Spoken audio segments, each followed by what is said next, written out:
बिस्मिल्लाहिर्रहमानिर्रहीम।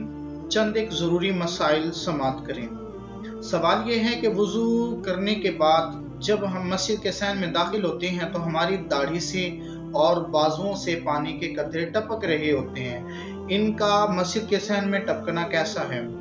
वज़ू करने के बाद जो वज़ू के पानी के कतरे होते हैं वो दाढ़ी से गिर रहे हों या फिर बाजुओं से, इनका मस्जिद के सहन में टपकना ठीक नहीं है। मकरूह तंज़ीह है, नापसंदीदा अमल है, इससे बचना चाहिए। कोशिश करें वज़ू खाने पर ही अपने बाजुओं से और दाढ़ी को साफ करके जाएं। दूसरा सवाल ये है कि नमाज पढ़ने वाला एक शख्स पढ़ रहा है, उसके सर पे टोपी नहीं है, नंगे सर नमाज पढ़ रहा है, तो क्या देखने वाले को चाहिए कि वो उसके सर पर टोपी रख सकता है? जी नहीं। अगर कोई शख्स नंगे सर नमाज पढ़ रहा हो तो उसके सर पे आप टोपी नहीं रख सकते, क्योंकि उसकी नमाज में उसके लिए खलल पैदा होगी।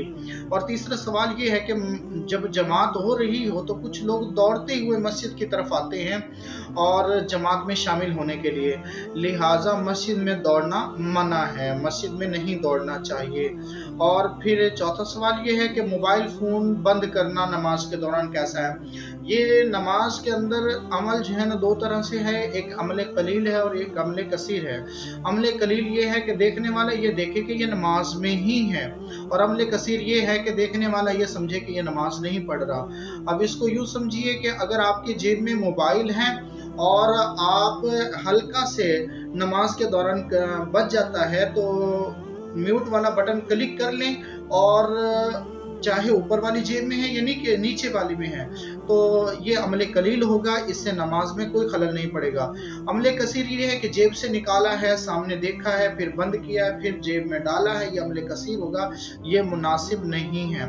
नमाज के दौरान अगर मोबाइल बज जाए तो लिहाजा आहिस्ता से उसको म्यूट वाले बटन को क्लिक कर दें अंदाजे के मुताबिक। और अगला सवाल ये है पांचवा, दुआए कनूत अगर किसी शख्स को नहीं आती तो वो वितर में तीसरी रकात में क्या पढ़े?